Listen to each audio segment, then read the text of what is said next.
Hi guys, Bryn here from BWS TT. Today we're going to look at upgrading part of the engine bay, and ironically we are going to be upgrading the only part that Audi decided to fit as silicon from standard. And there it is, tucked way back there, that red turbo elbow that goes onto this charge pipe. And we're going to replace it with a track slag pipe that comes with a straight joiner to eliminate that piece completely. Now I have actually done a video comparing the differences between the original track slag pipe and the Creation Motorsport copy, but I didn't go into too much detail on that video about why you'd want to change in the first place. So that's what we're going to look into today. Obviously the first thing I need to do is remove this, so we can get rid of all this nasty heat shielding. Going to undo the clip at the top.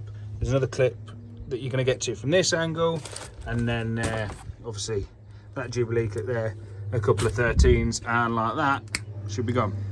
So we've also got this really nasty heat shielding stuff to get out of the way, which I'm going to struggle with because I have fingers, that's the problem. So we rotate this shield around a bit, should get to where the poppers are. I'll take that heat shield off shortly. Anyway, so when I say the only silicon part, what I mean is this clearly multi-layered high temperature silicon pipe that they've gone with, because this sits really close to the exhaust manifold, which that's why you've got this shield in there to try and protect it.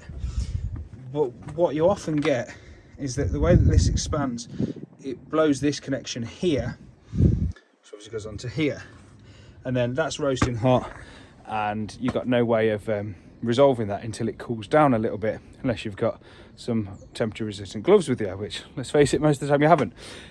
Side note, if that ever happens to you, unplug the MAF sensor, you'll be able to drive home, albeit with no power.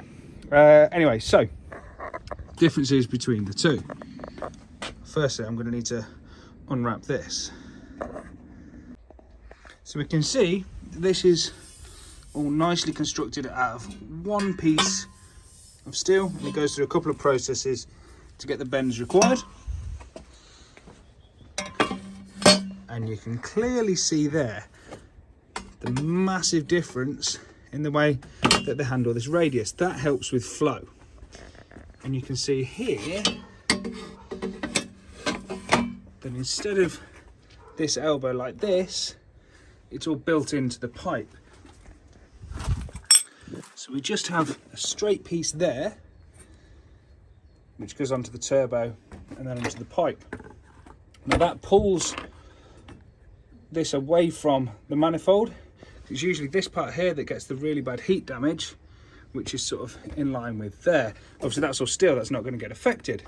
And then our pipes here are kicking off at a nice angle straight towards where they need to go.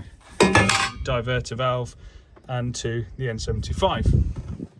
And then the other thing is, it's hard to tell, but if we try and put a standard size clamp over this pipe here, you can see it doesn't quite fit. And that is because this is ever so slightly bigger in diameter than this. So the overall area of the pipe is that slight bit bigger. So what that does is it steps it up from just under 2.5 inch to actually 2.5 inch. So then you can use 2.5 inch pipe work for the rest of your intercooler system, not a problem. So I should probably fit this now. We're going to need to take this bracket off, which is just 2 bolts that are holding it on the back there. And then this has a tab that bolts onto that rear bracket there to hold it in place, and then obviously bolts down into this clamp as well. Yeah, I'm just going to have to rip that out, aren't I? I'm not going to film me doing that because it's not going to be pretty. I don't plan on using it again. They're just a really awkward thing to get out, especially when you've got sausage fingers like this. So yeah, anyway, don't buy the Creation Motorsport one. It doesn't fit properly. They've ripped off Track Slag as a company, and they've just copied the design badly. Now you can get these polished up, and they do polish up nicely, and the old ones used to have it Track Slag etched in there and everything like that. The reason they had to stop doing that was so that they could actually try and be competitive with someone that had copied them, which is a real shame that they had to you know, sort of reduce the overall finished quality of their product for that reason.